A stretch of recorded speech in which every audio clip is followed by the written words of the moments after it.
salaamullaahi calaykum waraxmatullaahi wabarakaatu daawadayaal kusoo dhawaada qodobada warkayaga ugu doorka roon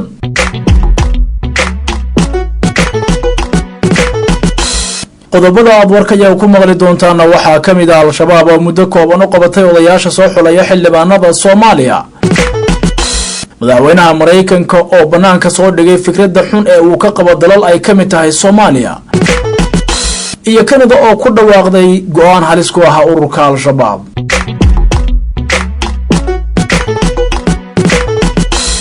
intaasi waxay ahaayeen qaar ka mid ah qodobada warkayaga ugu doorka roon haatana daawadayaal ku soo dhawaada qodobadaasi oo dhameystiran aynu ku bilownay gudaha magaalada Dhuusamareeb ayaa saacadihii la soo dhaafay waxa ka soconaya howlgal ammaanka lagu sugayo kadib qaraxyadii isxigxigay ee maalintii shalay ahayd halkaasi ka dhacay saraakiisha ciidamada ayaa sheegay in howlgallada lagu soo qabtay dad tuunsan yahay balse baaritaano ay ku socdaan gaar ahaan laba ruux oo looga shakisan yahay inay ka tirsan yihiin ururka al-shabaab saraakiisha ammaanka ayaa intaasi ku daray in saacadihii ay ku guda jireen howlgallada ay fashiliyeen ilaa laba qarax sidoo kalena ay wadaan baaritaano kale oo ku aadan sugidda amniga iyo sidii looga hortagi lahaa falal amni darro oo ka dhaca magaalada Dhuusamareeb ee gobolka Galgaduud sidoo kale magaalada Dhuusamareeb waxa ku sugan ra'iisul wasaaraha xukuumadda Soomaaliya Xasan Cali Khayre iyo saraakiil ka socota wasaaradda difaaca ee dalka Qatar iyaga oo ku howlan dhisidda ciidamada ahlu sunna ee ku biiray dawladda federaalka ee Soomaaliya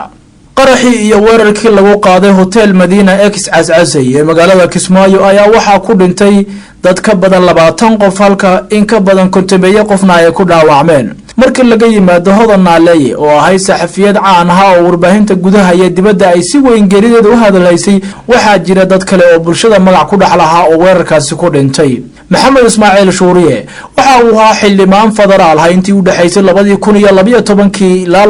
2016 xilligaasi oo doorashadii looga guuleystay maxamed ayaa sidoo kale soo noqday wasiir ku-xigeenka howlaha guud ee dawladda federaalka Soomaaliya muddadii uu xildhibaanka ahaa Maxamed Shuuriye ayaa 2 maalin ka hor jimcihii tagay magaalada Kismaayo halkaasi oo lagu soo dhaweeyay maadaama uu ku dhawaaqay inuu yahay musharax u taagan xilka madaxtinimada ee Jubbaland dadka ehelkiisa waxa ay sheegeen in weerarka kadib uu telefoon ka soo dhaxdiray hotelka balse markii dambe uu telefoonkiisii damay waxa la xaqiijiyay subaxii dambe inuu ku geeriyooday weerarkii hotelka halkaas ciidamada amniga ay ku qaadatay dhowr iyo 10 saacadood inay soo afjaraan kuwii weerarka geystay Maxamed Sahal Gacmadheere waxa uu ahaa wariye aad looga yaqaan magaalada Kismaayo waxaana muddo dhowr sano ah u shaqeynayay telefishinka SBC dhowr jeer ayuu wariyahani bartiisa Facebook ku soo qoray inuu dhibaato kala kulmay ciidamada Jubbaland waxa xitaa jirtay mar loo xiray kadib markii uu warbixin ka duubay gabar yar oo kufsi loogu geystay magaalada Kismaayo sida ay BBC-da u sheegeen wariyaal ku sugan magaalada Kismaayo maamulka telefishinka SBC ayaa ka tacsiyay geerida wariyaha Fariid Jaamac waxa uu ahaa siyaasi iyo ganacsade deegaanka caanka ah waxaana dad yaqaan BBC-da u sheegeen in markii ugu dambeysay uu Jubbaland tagay uu ka yimid dalka Congo halkaasi oo uu ku lahaa dana ganacsi Fariid ayaa ku biiray golaha wasiirada Jubbaland isagoo noqday wasiirka ganacsiga ee maamulkaasi balse isku shaandhayn dambe oo uu sameeyay madaxweynaha Jubbaland Axmed Maxamed Islaam ayuu kaga haray golaha wasiirada wixii markaasi ka dambeeyay waxa uu xoog saaray dhanka ganacsiga isagoo oo la wareegay hotelka caanka ee Qiilma Waaye oo ku yaala xeebta Calanley ee magaalada Kismaayo Fariid ayaa hotelka ku sameeyay dayactir xoogan isagoo xitaa u furay dhanka xeebta kana sameeyay meel la fariisto markii uu ra'iisul wasaare Xasan Cali Khayre tagay magaalada Kismaayo hotelka Qiilma Waaye waxa uu ka mid ahaa meelihii uu ra'iisul wasaaraha kula kulmay dhalinyaro uu la caweeyay Fariid ayaa waxa ay isguursadeen Hodan Naaleeye oo ah saxafiyad Soomaaliyeed oo ka timid dalka Canada labadoodana waxa ay ambaqaadeen howlaha ganacsiga iyaga oo xitaa maalgashi ku sameeyay beer aseemba ah oo ku taala magaalada Goobayn taasi oo loo sameeyay nidaamka waraabka dalagga Mahad Cabdullaahi Nuur Gurguurte waxa uu ahaa ganacsade saldhigiisu ee dalka Tanzania halkaasi oo uu ku lahaa ganacsiyo waaweyn oo guuleystay Mahad aabihiis wuxuu ahaa nin caan ka ah Soomaaliya kaasi oo Muqdisho ku lahaa hotel lagu magacaabo Hotel Gurguurte balse qixii kadib ayuu u guuray dalka Tanzania. Ibrahim Cumar Baafo oo ah wariye Soomaaliyeed oo ay aad isu yaqiineen Mahad ayaa BBC-da u sheegay in Mahad uu ahaa nin Soomaalinimada jecel isla markaana soo dhaweyn jiray qof kasta oo Tanzania taga. inta uu diyaarad kugu soo qaado ayuu ku geynayaa Zanzibar oo uu ku soo dalxiisin wuxuuna ku jeclaysiin Afrika haddii aad tahay qof qurbaha ka yimid ayuu yiri Baafe. waxaa kaloo Mahad aad loogu xasuustaa inuu ahaa nin caruurtiisa aad u jecel xilli kasta oo fasaxa iskuulkana dalxiis geeya afartiisa caruurta. Kismaayo waxa uu tagay sida la sheegay in uu ka sameeyo maalgashi xagga kalluunka isaga oo meesha geeyay qoboro shisheeye oo hawshaasi kala shaqeysa balse nasiib darro isagii waxa uu ku dhintay qaraxii hotel Cascasay raggii uu wadayna waa ay dhaawacmeen. Xasan Geele Nuunow Cigaal Shidaad dadkii qaraxii ku dhintay waxaa ka mid ahaa qof ka soo jeeda qoyska nin ay Soomaalida aad u taqaano waa Cigaal Shidaad. magaciisa waa Xasan Geele Nuunow Cigaal Shidaad wuxuuna ka mid ahaa dad badan oo qurba joog ah oo Kismaayo u tagay hawlaha doorashada. maamul goboleedka Puntland ayaa waxaa ka socda qabanqaabo loogu jiro shirweynaha maalgashiga oo lagu tilmaamay midkii ugu horeeyay ee lagu qabanayo Puntland. madaxweynaha Puntland Siciid Deni ayaa horaantii sanadkan kaga dhawaaqay shirka magaalada Garowe waxaana qorshaha uu yahay in la qabto 15 bisha September ee sanadkan. wasiirka ganacsiga ee Puntland Cabdullaahi Cabdi Xirsi ayaa ujeedada shirkan ku sheegay inay qayb ka tahay inay ka faa'iideystaan maalgelin caalami ah oo loo helo soo saarista kheyraadka dihin. ururka Al-Shabaab ayaa muddo 45 maalin ah u qabtay odayaasha soo xulaya xildhibaanada baarlamaanka Soomaaliya iyo kuwa maamul goboleedyada kuwaas oo ay sheegeen in ay ka baxeen diinta Islaamka. bayaanka ka soo baxay ururka Al-Shabaab oo ku qoran luqadaha Soomaaliga iyo Ingiriiska ayaa lagu sheegay in odayaashu ay ku kaceen fal gaalnimo ah lagana doonayo in ay bari ka noqdaan ficilka ay ku kaceen. waxaa loo qabtay muddo 15 maalmood ah oo ka bilaabanaysa 15 bisha 7 2019 kuna eg 1 bisha 9 2019 iyadoo Al-Shabaab ay kula talisay inay iska diiwaan geliyaan maamulada hoostaga ee ka jira koonfurta iyo bartamaha Soomaaliya. waxaa bayaanka lagu sheegay in ergada ay galeen qalad weyn loogana baahan yahay inay ka soo laabtaan iyadoo lagu hanjabay ciddii ka dhaga adeegta amarka Al-Shabaab ay tallaabo ka qaadi doonaan. Al-Shabaab ayaa ku hanjabtay inay dili doonto odaygii aan qaadan amarka ka soo baxay.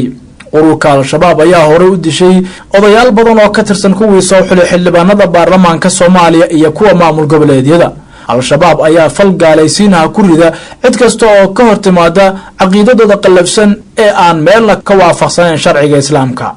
Al-Shabaab ayaa sidoo kale odayaasha uga digtay inay ka qayb noqdaan dagaalka ay dawladda iyo AMISOM uga soo horjeeda ururkooda. lama oga go'aanka ay qaadan doonaan odayaasha dhaqanka ee soo xulaya baarlamaanka Soomaaliya iyo waliba kuwa maamul goboleedyada ka jira Soomaaliya. warkan ka soo baxay Al-Shabaab ayaa imanaya xilli toddobaadkii hore xildhibaan Maxamed Xasan Afaraale oo ka mid ah xildhibaanada golaha shacabka uu kulan u lahaa golaha shacabka ka hor sheegay in ergadii soo dooratay ay u yeereen ururka Al-Shabaab isla markaana ay jiraan deegaanka Idaale ee gobolka Baay. Jair Bolsonaro oo ah madaxweynaha midigta fog ee Brazil ayaa wiilkiisa u soo bandhigay inuu noqdo safiirka Brazil u fadhiya dalka Mareykanka. Eduardo Bolsonaro oo 35 sano jir ah ayaa hadda ah xildhibaan ka tirsan aqalka Koongareeska ee Brazil wuxuuna aabihiis kala taliyaa siyaasadda arrimaha dibadda ilaa heer lagu tilmaamay inuu yahay wasiirka qarsoon ee arrimaha dibadda. xilka safiirka Mareykanka ayaa banaanaa ilaa iyo bishii Abriil. madaxweynahan cusub ayay siyaasadiisu aad ugu janjeertaa dhanka Mareykanka iyo Israel taasi oo ah dhaqan ku cusub siyaasadda Brazil. haddii ay tahay in wiilkan uu safiir noqdo waa in marka hore uu iska casilaa xilka xildhibaannimada. dhowr qof oo kale oo qoyskan ah ayaa madaxweynaha la taliyaal u ah iyaga oo sidoo kale haya xeel kale oo dawladeed. waxaa ka mid ah wiilkiisa oo lagu magacaabo Flavio oo ah xildhibaan aqalka sare ah iyo wiilkiisa kale ee Carlos Bolsonaro oo ah xubin ka tirsan golaha deegaanka magaalada Rio de Janeiro. madaxweynaha Mareykanka ayaa sidoo kale lagu yaqaanaa in xubnaha qoyskiisa uu u magacaabo xilalka sarsare. gabadhiisa Ivanka ayaa ka mid ah la taliyaashiisa.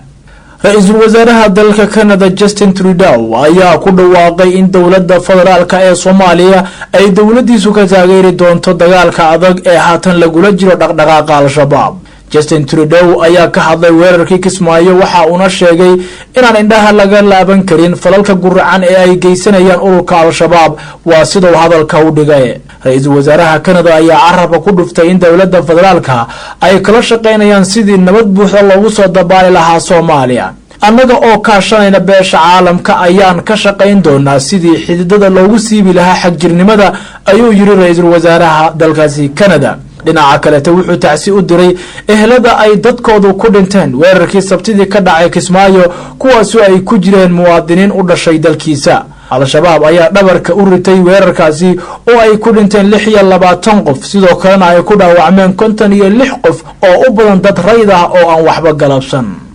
ugu dambeyntiina inkastoo xiriirka ka dhaxeeya Soomaaliya iyo Mareykanka uu yahay mid diiran isla markaana uu sii kordhayay iskaashiga labada dal ayaa haddana waxa markii ugu horeysay soo baxay fikradaha uu madaxweynaha Mareykanka ka qabo Soomaaliya.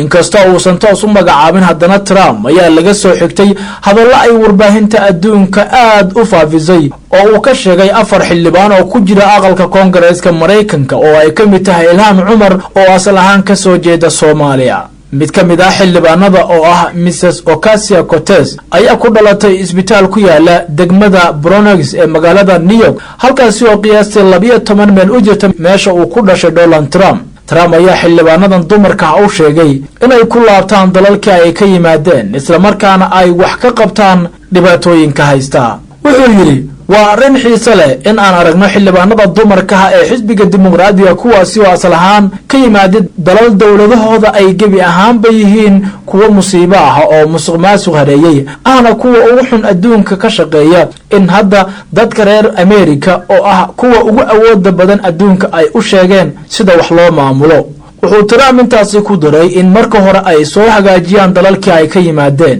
balse afarta dumarka ah ee la sheegay inuu hadalka ula jeeday 3 ka mid ah waxa ay ku dhasheen Mareykanka marka laga reebo Ilham Cumar oo iyada oo yar Soomaaliya ka tagtay. Ilham Cumar oo u jawaabtay Trump ayaa waxa ay sheegtay in ay u dhaaratay qaranka Mareykanka iyo sidii ay uga difaaci lahayd waxa ay ku tilmaantay madaxweynihii ugu musuqmaasuqa badnaa ee soo mara Mareykanka. madaxweyne Trump ayaa sanadkii hore dalalka Afrika iyo dalal kale ku tilmaamay kuwa gudaafadaha hadalkaasi oo ay ka dhalatay carab badan. sidoo kale Soomaaliya waxa ay ahayd dalka kaliya ee Afrikaanka ah ee maamulka Trump uu ku soo rogay mamnuucista xagga safarka isagoo oo ku eedeeyay inay fadhiisimo u yihiin kooxaha argagixisada. dawladda Soomaaliya ayaanan ka jawaabin hadalka cusub ee loo tiriyay madaxweynaha Mareykanka. daawadayaal waxa intaasi nooga dhan wixii dalka iyo dibadda naga soo gaaray waxaana idin la socodsiinaya anigoo Barraylka Casaaha waxaana idin soo diyaariyay saaxiibkay Afakaada Maxamed. mahadsanidin.